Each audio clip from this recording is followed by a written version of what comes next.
Hello friends, कैसे हैं आप लोग। सबको मेरा जय भीम। नमो बुद्धाय। भगवान बुद्ध के सुविचार और अनमोल विचार।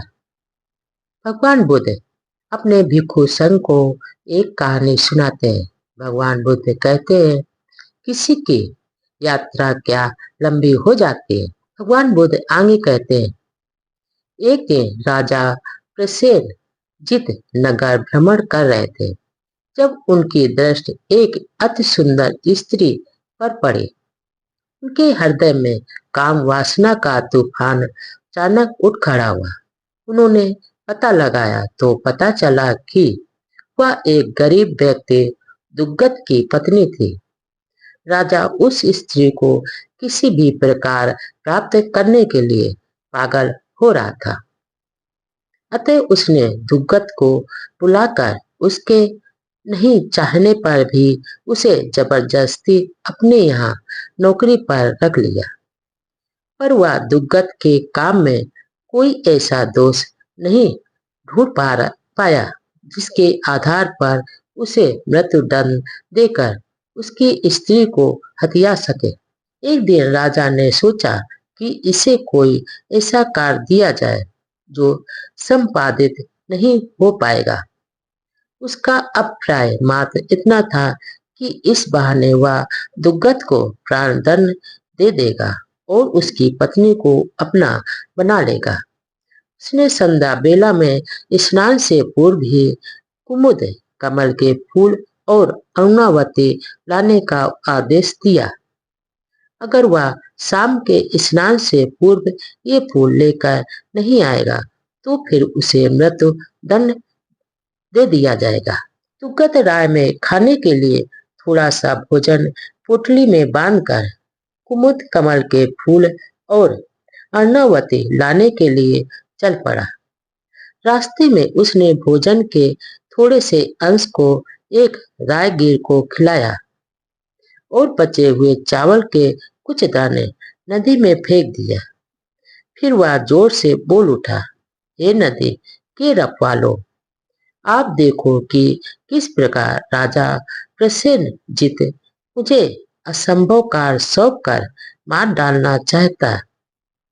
उसने मुझे ऐसे फूल लाने का आदेश दिया है जिसे शाम तक लाना असंभव है।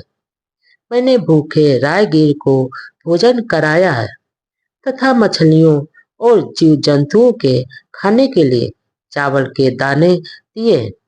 अतः आप कृपा करके मेरे लिए कुमुद कमल का फूल और अर्णावती मांगने की व्यवस्था कर दीजिए।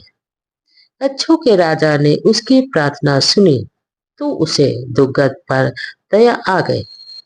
उसने दुग्गत को कुमुद कमल का फूल और अर्णावती लाकर दे दिया। उधर राजा प्रसेनजीत अपना धैर्य खोता जा रहा था। उसने संध्या होने से पूर्व ही नगर द्वार बंद कर दिया ताकि दुग्गत नगर में प्रवेश कर ना पाए। दुग्गत जब लौटा तब द्वार बंद था। उसने द्वारपाल से द्वार खोलने का आग्रह किया, पर उसे द्वारपाल ने बताया कि दरवाजे की चाबी राजा के पास है। अतः उसने अर्णावती को महल की दीवार पर रख दिया और कुमुद कमल के फूल को जमीन में गाड़ दिया और जोर से बोला, हे नगरवासियों, तुम मेरे साक्षी बनो। मैंने राजा द्वारा दिए गए असंभव कार्य को करके दिखाया है, पर राजा मुझे जान से मार देना चाहता है।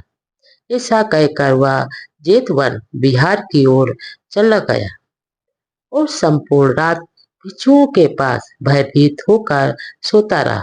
उधर राजा प्रसेनजीत की हालत बहुत खराब थी।